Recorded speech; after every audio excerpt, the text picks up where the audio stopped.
Yes, welcome to the April 4th, 2024 Ask a Holistic Cancer Coach call, and we have a few people on. We just had a lovely conversation that wasn't recorded, unfortunately. Let me go through the preamble real quick. Let me turn on my camera as well.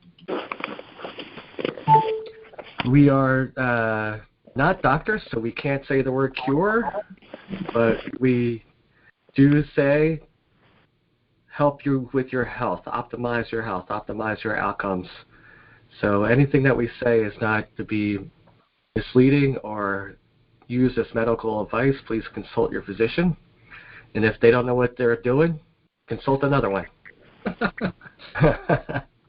Right? Don't rely on just one physician's answers, because they're not gods. They are just people just like us. Okay, so with that, we'll get started. We had a lovely conversation with Canteen, and we can open up the call for any questions or comments. Madeline, maybe? Are you talking to me? Yeah. I just saw your name. Okay.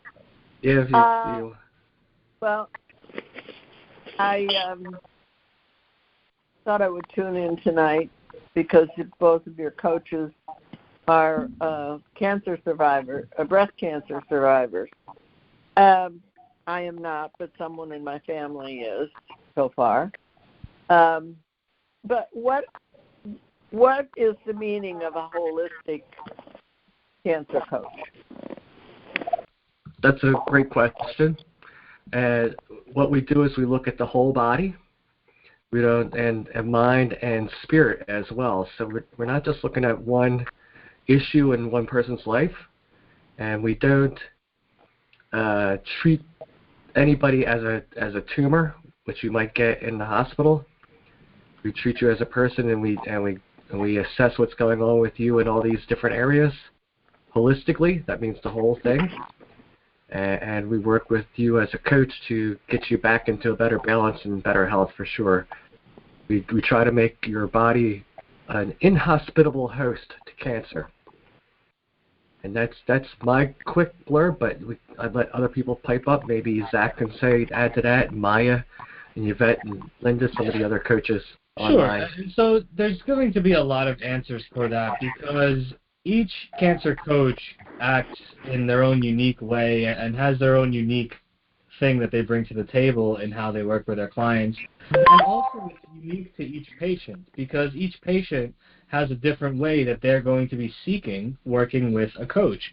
We have coaches that'll work with people one-on-one. We have coaches that'll do group sessions. We have coaches that'll do online courses in communities. And there's all sorts of different actual ways that the coaches are behaving. But what it means overall in any of these ways that people are operating is someone that understands the body at a deep level and understands healing at a deep level in a holistic way, and is there to coach or be a support structure or an accountability partner even, or just be a helping and guiding hand in helping a patient take responsibility and accountability and make changes within their health to heal holistically. And this could also be an ongoing support structure. Say someone is to be done with a cancer instance, be it having gone through chemotherapy, radiation, or being healed holistically. Ongoing support is essential in maintaining and developing lifestyle changes and new habits in an ongoing way to help recurrence not come back. So depending on where someone is at their journey, there's different ways that they'd end up working with a coach. Before we move on, I want to just add real quick, because I forgot it in my preamble. I might have to mute people. If you're on the phone and there's noise in the background, I'll mute you. But if you're on the phone, just hit *6, and then I'll unmute you, and you'll be able to ask questions. And then *6 will also re-mute you. Okay, so if you hear your line is muted, don't worry, you can come back on at any time. Don't feel like we don't like you. It's just we can hear background noise. Okay, thank you. Mm-hmm. Maya, you want to add to what Zach and I were talking about? What is a holistic cancer coach? How do they help? I believe so. We give a big support to our clients. We're always there for them. They hear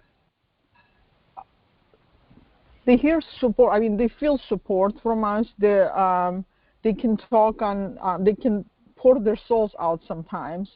The doctor doesn't have a time to listen to, and that's one of the part. And the other is like I personally work with my clients very individually. So the plan I create is very individual for a particular client because I listen to their story, I listen to their problems, and dietary changes I make, I help them to make is based on their personal story. It's not like one size fits all because everyone is so different. So and I teach my clients also to learn how to understand the science of the body, the symptoms, where they might be coming from, how to pay attention to them, what your body is telling you. All of those things we bring to our clients to help in addition what you guys said before. No. Yeah, that's so true. Most people get treated as a tumor. Yeah. They barely even have a name when they go through the medical system. Right. That's what we hear all the time, and just these doctors, they just don't have time to have a thriving business and one where they can sit down and talk to people that it was years ago, almost 10 years ago, that they were saying in Harvard in medical school that in order to have a thriving business, you have to spend 7 minutes or less with a patient. With a patient, yeah. Talking to a patient. That was 10 years ago, and it's much, much worse now. Yeah, it's 5 minutes, I believe so, right now. Yeah. Doctors don't spend even 5 minutes. Because a lot of work nowadays, nurse practitioners do, or physician assistants, they take over. And well, I think that's why a lot of physicians' practices now have the nurse practitioners and the ancillary medical personnel to help with the patients. Yeah. Yeah. And it's really a part of the further corporatizing and kind of roboticizing of the standard structures of health and so-called medicine. And all of it, unfortunately, is a further disconnect from what's really needed in a healing process in that doctor-patient connection. That's what it's all about. Two people working together to accomplish the goal of that, of course, patient in that instance getting better. And that's where a coach kind of preserves that original intention and that original feeling of what it really means to work with a professional to heal, rather than just attending this corporate structure and getting churned through the machine and spat out the other side, unfortunately. Yeah. I personally never ever address cancer. Never. I never do that because cancer starts from other part of the body. It's like it's so much involved for our body to create cancer. I always look into the whole body. So many different things, the stressors, the diet, the digestive system, the sleep is another one, hydration. There's so many things before we could even talk about cancer, of healing cancer. It's like healing body, not healing cancer. When you heal your body and put your body in the stage, the body would heal itself. So that's what I work, and I explain to my clients that we're healing you. We're not healing body. I mean, we're not healing cancer. We're not talking about cancer. We're talking about you, like a whole entire, your mind, your soul, everything. So does this help answer your question, Madeline? Or are you kind of getting a comprehension of what what we do here? Well, I don't know. I mean, I'm not hearing. I don't have cancer myself, thankfully, and I have not been through treatment.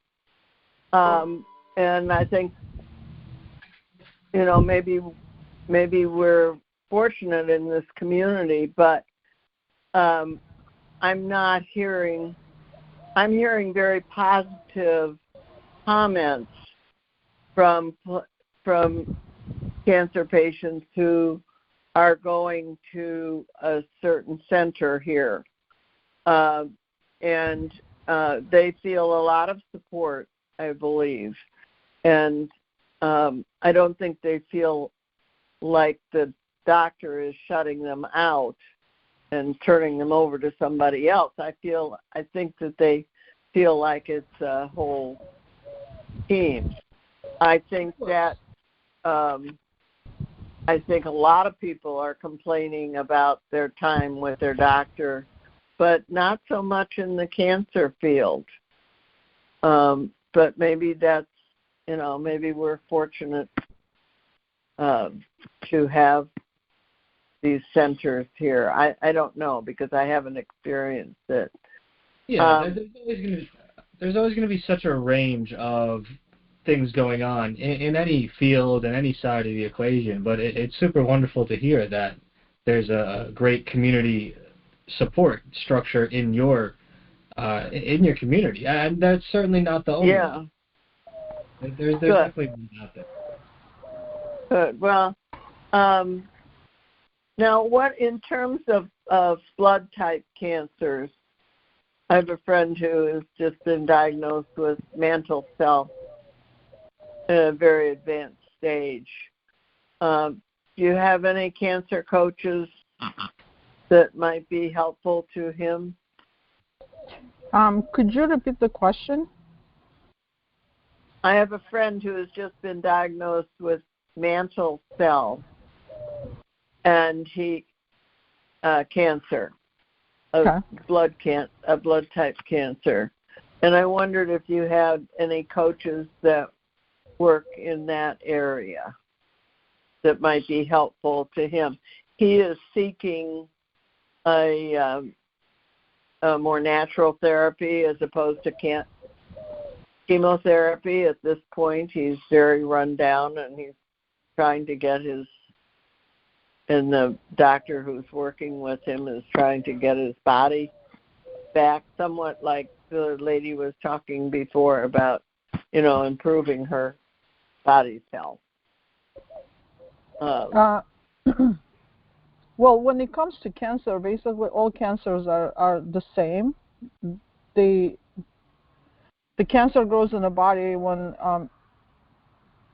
gene mutates. Gene mutates when the body is not at the stage in terms of when there's a damage to mitochondria. And it doesn't really matter what kind of cancer grows in the body. Based on the work of Dr. Thomas Seyfried, he's a professor. He said that it doesn't really matter what kind of cancer is. The cancer are all the same. They thrive on the same thing, which is on glucose and glutamine. And learning how to eliminate those things and changing environment, because cancer, especially blood cancer, it's more of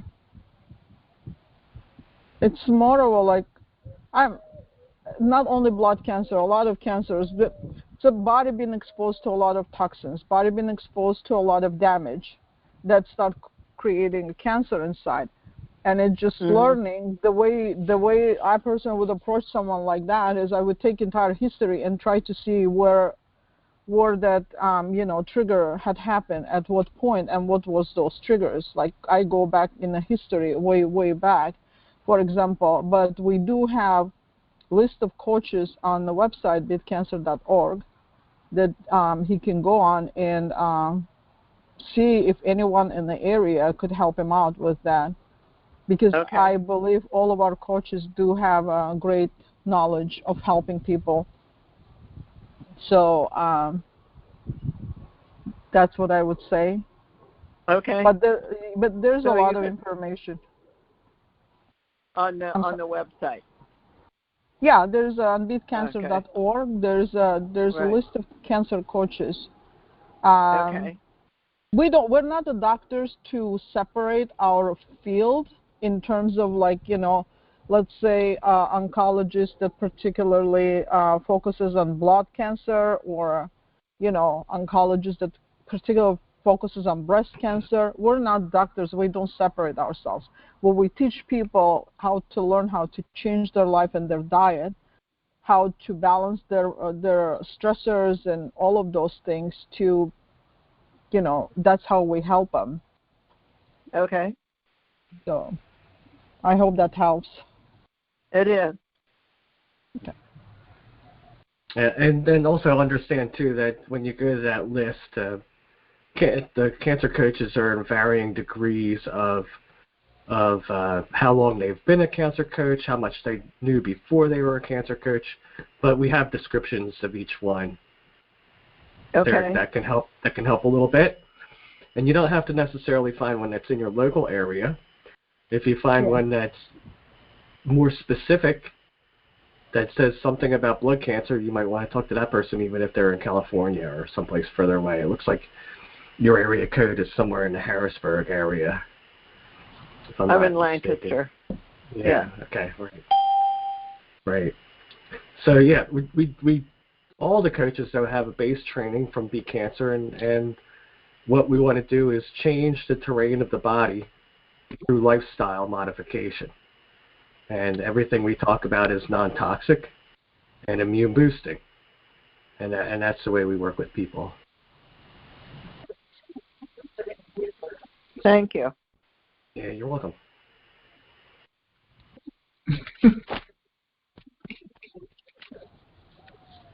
Awesome. So who else has a question tonight? Some of our other guests. What about Linda? Linda Burns? Can I speak? Yeah, go ahead. We can hear you. Can you hear me? Yeah. I can't get the video to go, and weird things were happening to my computer. So this is an interesting thing. I've been doing the juicing with all the green stuff on and on and on, and I haven't had a UTI in I don't know how many years. I measured the pH. It was way off the charts.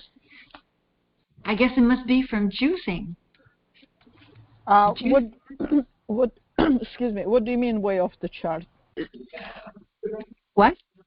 I said, what do you mean way With the alkaline acid thing, it's like 7 point whatever it was, the last one and beyond. So, it's kind of like it's thrown me back a little bit because I was having a fine time doing my green juices and eating all my green stuff. And but I haven't had this in, I don't know, 20 years. Okay. So have you heard of anybody having this?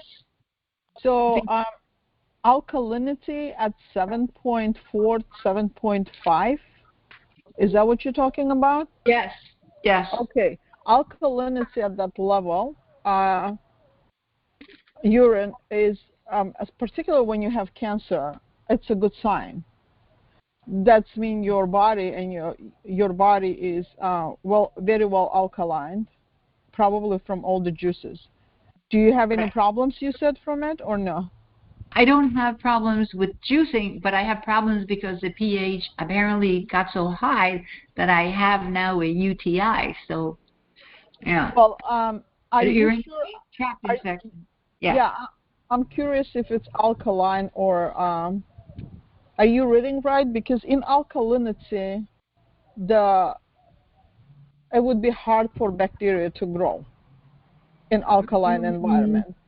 It would be in more acidic environment for some sort of bacteria or virus to grow to cause you UTI. So are you sure that is the level of alkalinity? Oh yeah, it's way off on the right side. The left side is acid. So it is too much alkaline, and you can't. For UTI, you can't have too much alkalinity. You have to be some acid. But anyway, I just wondered if you ever heard of anybody juicing so much that It Well, just, how much do you juice? I mean, I have a ton of things I throw into one green juice a day, and then the smoothies have, a protein shake kind of like, and just as strawberries and blueberries, and but Do you add any fruits? strawberries, blueberries. Oh, I'm having such problems with this computer. Can you help me? I'm sorry. I don't want to take up your time. Let me see if somebody can help me with this computer, and Okay. I'll be back. Sorry. Thank you. Sure. All right. In the meantime, would anyone else like to share anything that they have on their mind, whether it's a question or a concern that they perhaps are having, or something interesting that relates to holistic health and wellness or holistic cancer healing? Sarah, I Well, see you perhaps talking, There, but I... there you go. Now it's started. Okay, this go is ahead. Madeline again. Oh, okay. One of the reasons I tuned in tonight was that it said the two coaches that were on were breast cancer survivors. And I was interested in that, if there are any particular recommendations of what to eat and not to eat and that kind of thing for breast cancer survivors. Yeah, I don't know where they I say things like, advertised that, but pardon me? yeah, I don't know where I advertised that there was going to be specifically breast cancer survivors, but there is definitely Maya is, so she could probably speak to that a little bit. Well, one was from Texas and one was from Ontario. Well, I'm from Texas, and Catherine is from Ontario. Yeah. Okay. So the Catherine. Well, I just wondered if you had any, lifestyle recommendations for women who had had breast cancer to prevent I do. it coming back. I do. I'm myself breast cancer survivor, so I do have preventative. But again, everyone is so different. The most important to understand what might cause breast cancer in the first place, because it's related to hormones. And oh gosh, where do I even start? It's so much to bring into the table, so hard. So one of the main things is to eliminate anything that could cause that would disrupt the endocrine system.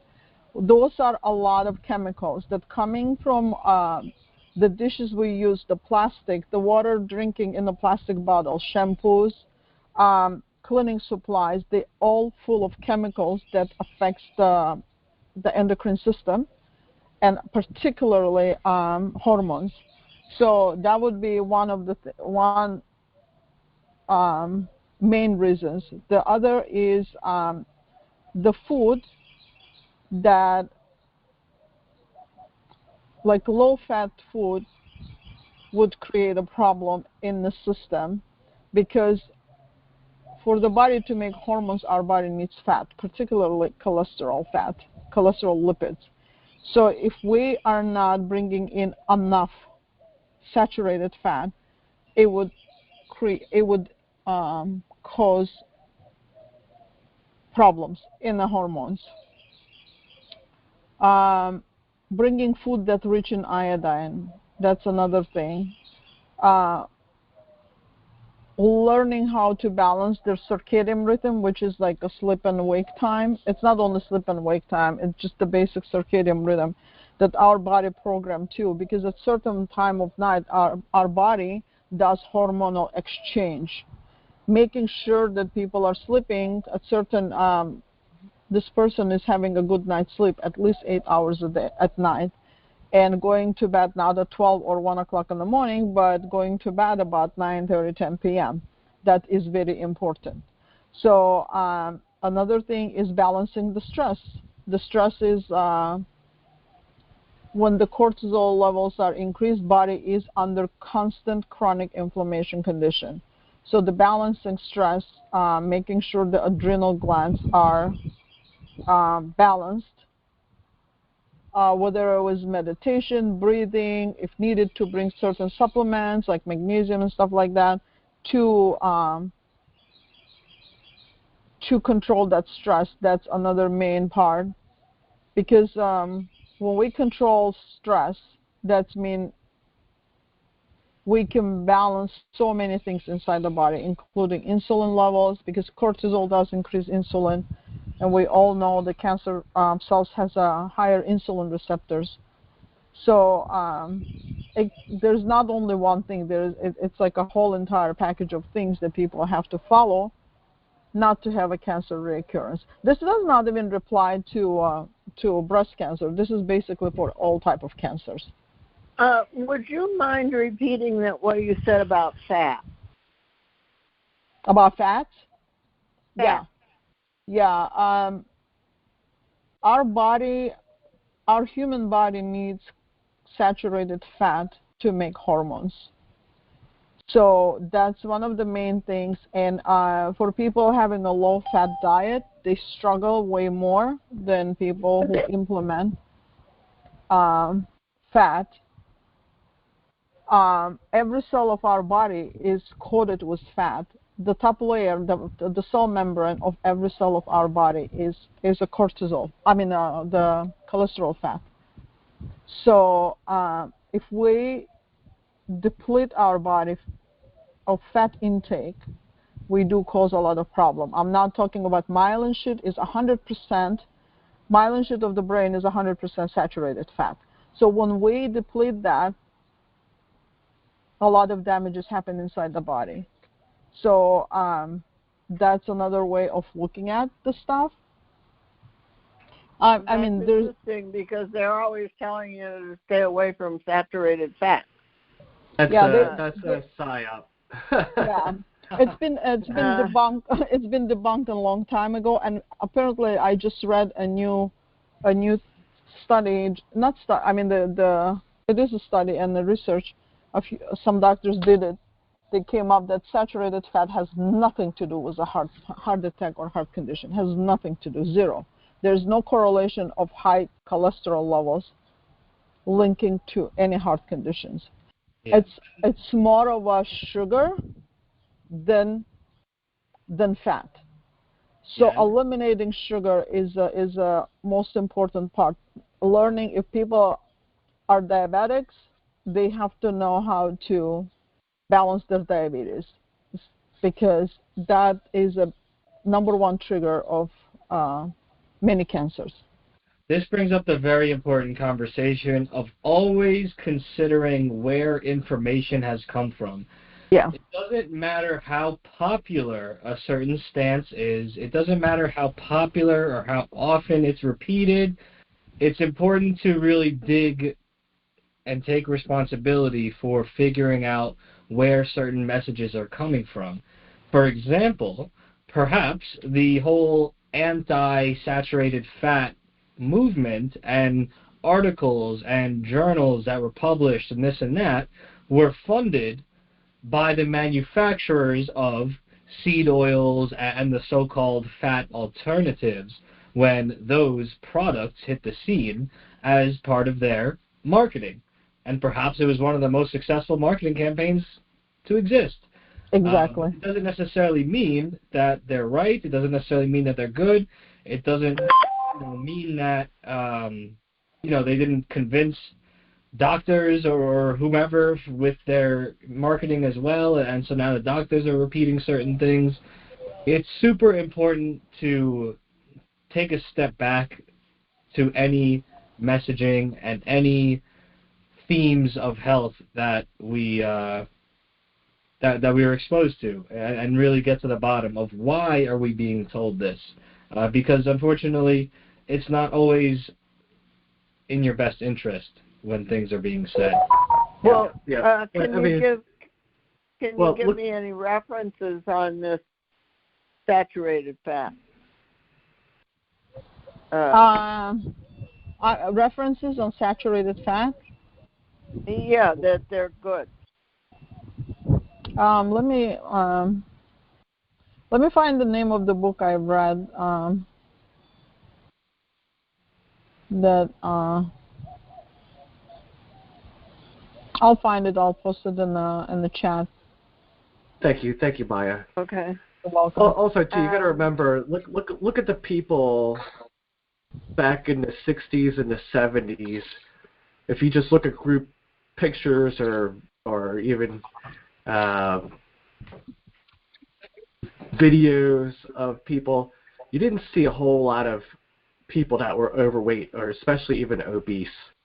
And but as soon as we started changing over to seed oils, we started having a whole host of problems, including obesity and heart disease shot up. Everything's gone up since then with these campaigns. So it's what did they replace the fat with, which was a problem. And we're not saying that a diet high in saturated fat is good, right? Everything's in moderation. What Maya's trying to say is don't deplete yourself of saturated fats. Don't stay away from them. Yeah. If you cook the old-fashioned way, right? We used to cook in lard. And as soon as we started changing that to seed oils, we started having health issues. Right? Yeah. That was the big thing. So it's not about it's always moderation for everything. So, go ahead. so Sarah has something to say.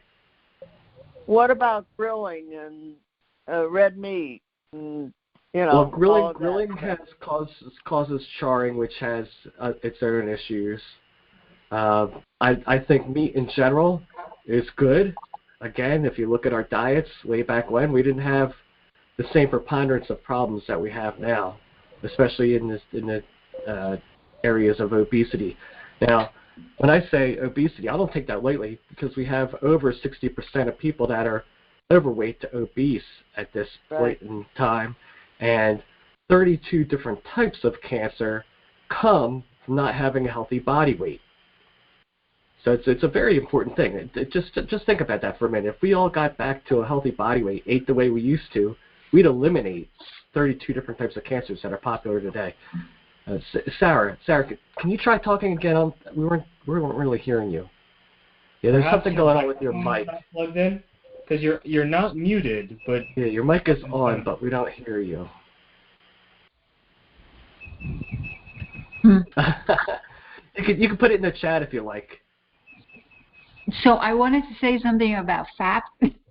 Because what you said about moderation makes a lot of sense. I mean, I don't have a problem with saturated fat, but fat itself. I did the keto diet. It was all fat and protein, and then I found out that too much fat is after the sugar pathway that cancer tries to eat. If you block it, then it goes for the fat, and if you block that, it goes for protein. So there's different pathways. So I think you're absolutely right. Do that fat with moderation, but of course do it. But and the same thing with the protein is, I've been studying this day and night. But I wanted to ask a question. What do you recommend to your people when they first start to do detox? What do you like to do for detox? Well, on both of those points that you just touched on, it's really essential to comprehend that there is no one-size-fits-all to health in general or to either of those things that you mentioned. The level of protein, the level of fat, the level of carbohydrates even, that could be optimal or even within a healthy range for a particular person is going to highly depend on just who that person is. Are they male? Are they female? What age are they? What activity level do they have throughout their day or throughout their week? All of these things are important factors in determining what might be optimal for that person right now. And the second part of your question, what was the second part of your question? The detox. The detox, yeah. The same thing. Well, what are we detoxing from? Are we trying to detox heavy metals? Are we trying to detox parasites? Are we trying to detox? No, just detox, I don't know, the liver for cancer. I guess that's what you deliver, the kidney, whatever. Where do you all start? How do you detox? Do you do colonics? Do you do what? What is something that you do with most people, if there is anything like that? Can I answer that? Yeah, please do. Yeah, best detox is fasting. Mm. That would be the best detox. Fasting and drinking water, doing intermittent fasting. If you can do longer than intermittent fasting, that would be best, I would say. And making sure that you get your electrolytes levels, not electrolyte levels. When you drink water, make sure you add some electrolytes to that, because you cannot. Your body needs those minerals for a proper detoxification and not to get dehydrated during. Do you have a name of a electrolyte that you like? Just use salt. Celtic salt, yeah. Celtic salt, you can add like a little bit Celtic salt into your drink and just drink every cup of water you drink. I see. Himalayan salt too, or not as much? Celtic or Redmond I usually suggest, because those are the highest in minerals. I see. So Redmond? that would be Redmond or Celtic. Malden are all good. The problem with Himalayan salt, a lot of it can be contaminated. Yeah. And, the Celtic, there's deception. Yeah. Right. The Himalayan salt, because they blast it. Right. They a lot of times have blasting material in the salt. Wait. The Celtic salt could be contaminated? Himalayan. No, Himalayan. Wait, I can't hear. What? Sorry. What is it? The Himalayan salt is blasted, so it could have blast material in it. The Celtic salt is harvested. Yeah. I didn't know that. Yeah, Celtic salt and what was it, Zach? You said the other salt. Yeah, I like Malden. It comes from Malden. Yeah. Malden? M-A-L-D-E-N? Yes, M like Mary, Maldon. It comes from the Malden salt range or whatever in the UK. And Redmond is also a wonderful brand. We actually met part of the family at some of the conferences we went to recently. Very nice people, right? Made in the USA, from Utah, if I believe, if I recall correctly. How do you spell that? R-E-D-M-A-N? M-O-N-D. R-E-D-M-O-N-D. Redmond, oh. These aren't official recommendations or advocations. The Redmond people were nice people, and their salt did taste good. My favorite is still Maldon, but supporting United States businesses as a United States citizen is a good idea. Yeah. Yep. Well, that's really amazing. Go back to the saturated fats. Maya did post a book. It's The Coconut Oil Miracle by Dr. Bruce Fife. Yes. F-I-F-E. Coconut oil, what? Miracle. It's in the chat. The name of the book is in the chat. Yeah, she's on the phone. She can't see I don't it. know how to do the chat. How do you do the chat? Oh, I see. There's a little thing at the bottom that says chat. Yeah, but she's on the phone. Well, I'm on the phone. I was not able to download the app. Yeah. So it's The Coconut Oil Miracle by Dr. Bruce Fife. Yeah. Oh, there it is. Can you spell the last name? F-I-F-E. Yeah. Thank you. I personally would go more with tallow, like instead of plant oil. I personally, my choice is to get tallow, for example, or ghee than coconut oil. But again, everyone is different. What's tallow? What's tallow? Tallow is a cattle fat. Oh. Comes from cows. That comes from cows, yeah. Okay. And that's all I use. That's all I use basically. I use tallow. I use ghee.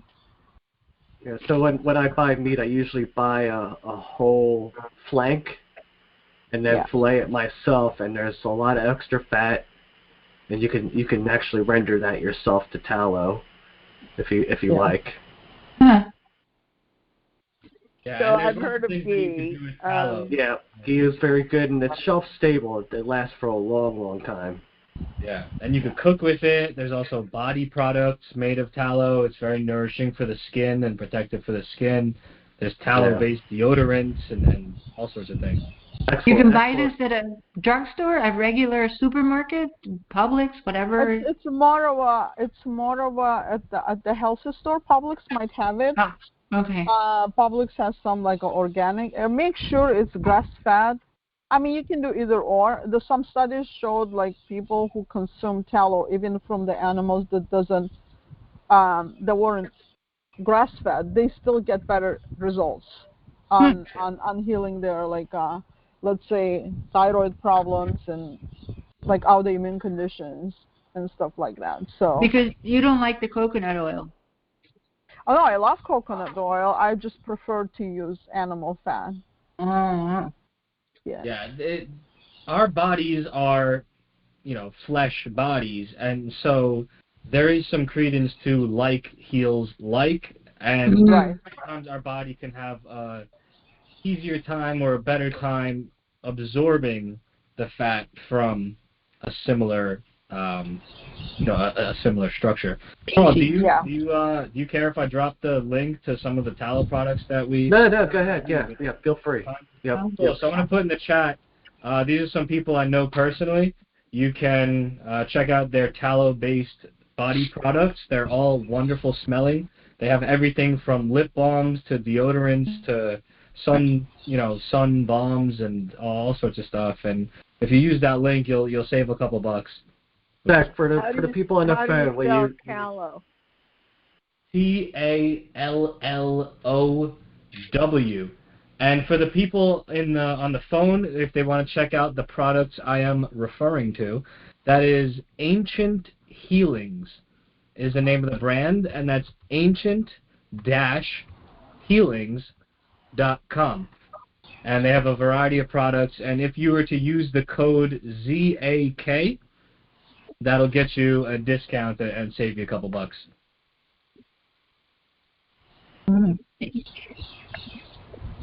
Anybody So need that to be? You would use coconut oil as opposed to canola. Oh, absolutely. Canola's terrible. Yeah. Canola Throw it out. Canola links to heart conditions and heart problems. Yeah. And to put it even more basically, coconut oil is at least real. It's from a coconut. Right. Canola isn't a thing. Canola oil is an industrial processed product. Canola stands for Canadian National something. Yeah, it's an motor industrial oil. product. Very good. It's an industrial product that was made as an engine lubricant originally, and exactly. very good at that. And so they said, "Oh, we have all this oil. What can we do with it? Let's sell it to people and create a marketing campaign to put it in their food." Meanwhile, it was always made to, grease gears, and it wasn't even good at that. So, yeah. A little bit of history there. Well, it's hard to know in the general public. It is hard to know. That's why it's good to be on these calls, for sure. Yeah. Yeah. These are the things that we know that people, they don't study or teach in school. And so, tell me about grilling.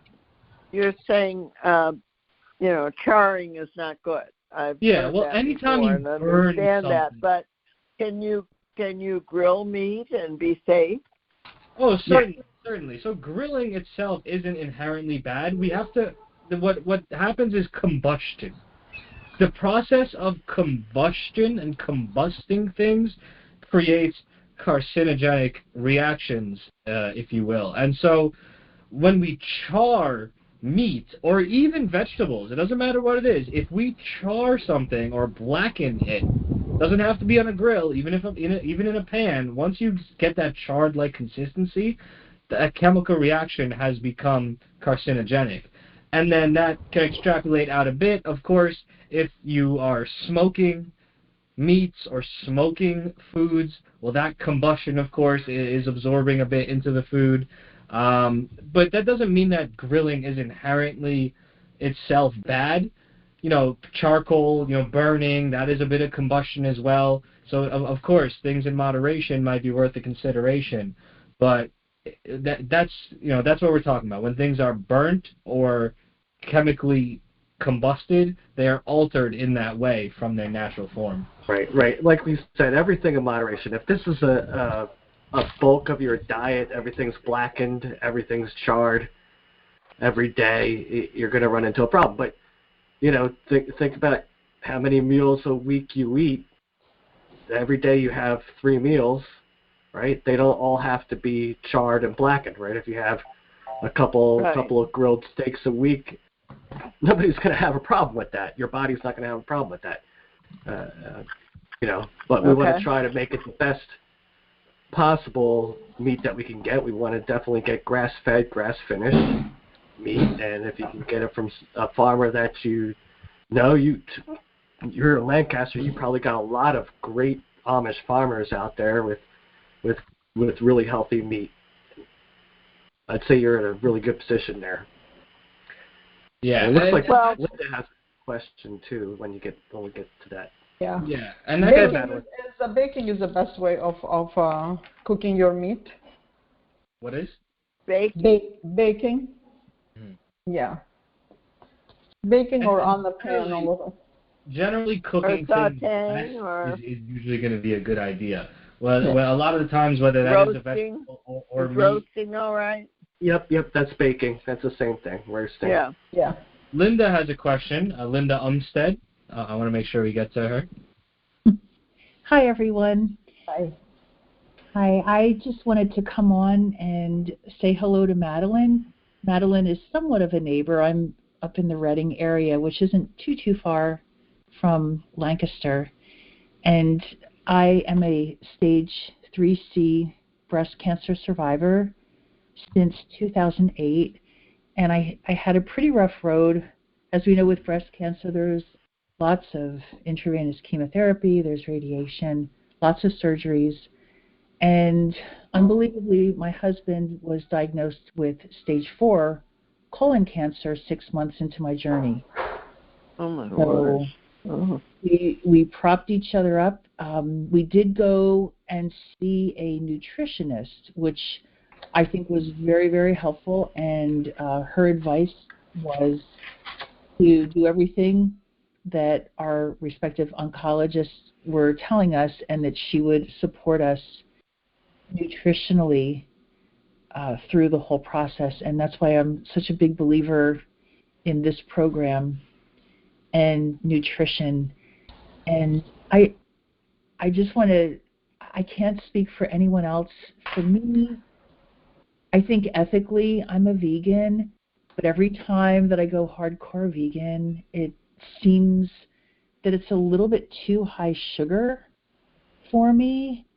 And I think I've just found my balance in a mix of vegan, vegetarian, using meat, but I still consider it plant-based, because when I have that little bit of meat, I have a ton of vegetables with it, and that just seems to nourish me, and I just try and do my best and avoid processed foods. I agree wholeheartedly with everything that the other participants have said about grilling, everything that Maya had said about the fats. I feel so much better when I have a little bit of a good quality fat in my diet.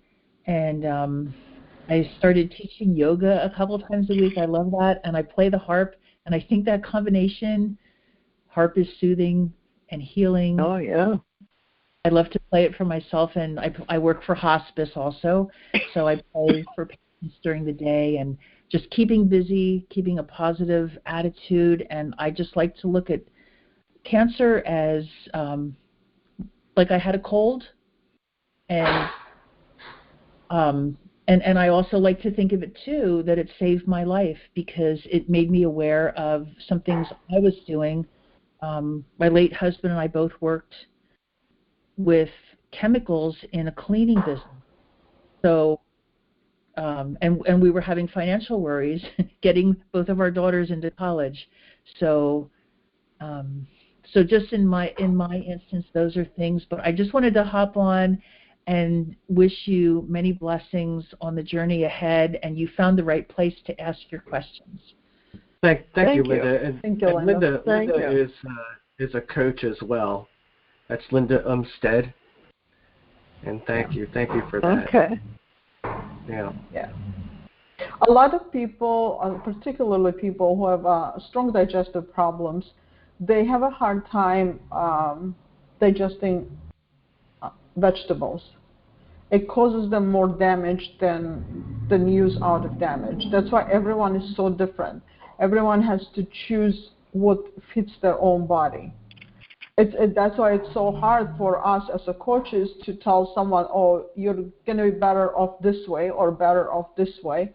No, it doesn't work that way. We always have to meet our clients where they're at, what their needs are, and work with them together to bring them to that stage of, completing the stage of basically health freedom, I would say. Once they learn a lot of things, like, yes, I do have clients who cannot tolerate vegetables. They cannot. They're having a hard time. So they're more on the meat aspect, and they're doing very well. I do have people who are a little opposite. So it all depends on different body.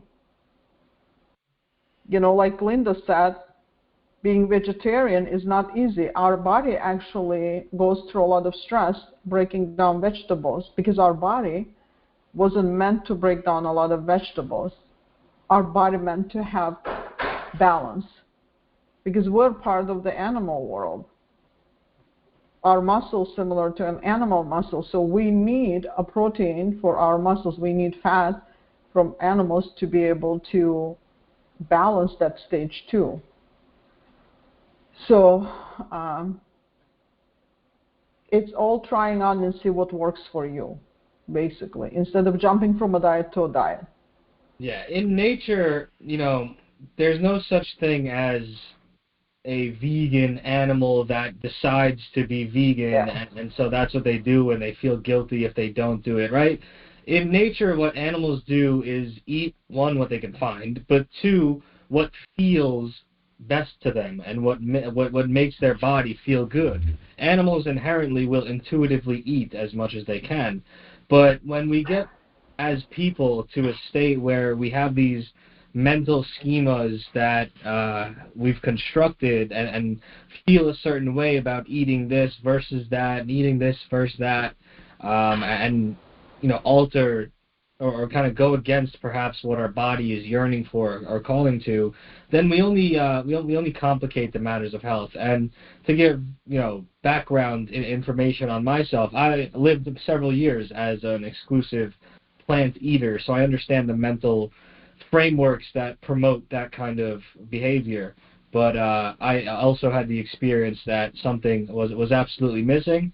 That something was healthy, good saturated fats. When I started transitioning, I mean, I didn't really transition. I just switched back. But the mental kind of schema that made me perhaps think that karmically it wasn't a good thing to do or whatever, I kind of dispelled that. And I'm certainly thriving in my own health, being mostly animal-based these days. So it's important to listen to your body and not let your mind get in the way of what your body needs. Well, I personally do the same thing. For me, the reason it's always looking back at blood sugar spike, because blood sugar is such an important aspect when it comes to cancer to keep it balanced. I know for sure that when I eat more animal-based food, my blood sugar does not spike. But if I add anything to that, vegetables and a lot of, not a lot, I would say vegetables or berries, simple berries, it spikes my blood sugar by 30 points, 30, sometimes even 40. So I know, I like it, but I know that's not for me, especially for someone who is diabetic. So keeping my blood sugar at lowest possible. So for me, animal products works better than that would be maybe for someone else. And I feel great. You know, energy levels are great, the hormones are great, everything is great. So you have to always look what your body needs. Yeah, I think the main takeaway is that when coaches get with clients, it's everybody's treated as an individual, and we have to work together with that client to find out what's best for that actual person. So we can't say, like Maya was saying, do this or do that. So if we say for breast cancer you got to do this, and for blood cancer you got to do that, we can't do that. It's not a final answer. But the one thing in common that all cancers have is sugar. Sugar is the devil. That is cancer food. So if there's one specific pat answer for all cancers, is to reduce your sugar intake in all forms. That's talking about simple carbohydrates like pastas and breads and things like that. You can definitely get certain types of breads like rye and other high grain breads that have a high fiber content that helps minimize the insulin spike, but definitely sugars in all forms are bad for cancer. Yeah, and I also, as like any other cancer, person who had cancer, I tried raw diet, vegan diet, raw I was on a raw diet for some months, so lots of juicing, lots of smoothies. I have done all of those, and I wouldn't say that I felt bad, no, but my best, the way I feel, is when I push more on adding more meat to my diet. Right. That's what I feel best. So everyone, that's very why. Interesting. Yes, you always have to work on yourself. We're bringing to your attention, and you can do your own research and learn about it. You can talk to your doctor about it, but be always mindful about, like, the statistic already have been showing that people who have been on statin drugs, they get hormone problems. It links to dementia, Alzheimer's, Parkinson's. There's a reason for it. Why these people who are on statin drugs that downsize the cholesterol link to those drugs? That's a question we have to ask ourselves. Why? Why is it linking to those? So, and they call it diabetes number 3. So because of the blood sugar and because of cholesterol medications. Those are two most dangerous things that people are not looking into the stuff. Right, and also to piggyback on what Linda Umstead was saying, she added in back a little bit of meat. There's a China study by Dr. T. Cullen Campbell, and they studied all these people in China, especially in rural areas of China, and how they ate, and they would have a little bit of meat mixed in with their vegetables, right? Just like you see Chinese food. In America, it's a lot more meat, but they have meat incorporated in, but it's not a big slab of steak and potatoes and green beans, right? So you have a big slab of steak, then you have a big pile of potatoes, which is basically sugar, and a tiny bit of greens that are typically overcooked, right? So in this study, what they found was the people that moved from China to the United States all had the same amount of cancers and the same types of cancer as American people, even in the first generation. Right. And they found that in China they had none of these types of cancer, and they were trying to figure out why, and that's what it was. It was all about the diet. Yeah. A few years ago, Right. I came across an article and a podcast. It's a clinic in Czechoslovakia that it's a cancer clinic, and they treat their patients. It's in-state clinic. So I believe 3 to 4 weeks in-state clinic. So they treat their patients with high-fat carnivore diet, and they've been getting a great result from it. Yep. But there was a whole thing, Tripping Over the Truth. It's a book, I believe. Right. Right. So it's high fat. We're talking about 75% too, and then carnivore diet. But again, Where people have. is this? That's a clinic in Czechoslovakia and in Europe. So that's what they're doing, and they've been getting a great result from it. Especially But with again, brain cancer. special brain cancer stuff, very terminal cancers, a lot of terminal cancer. Yeah.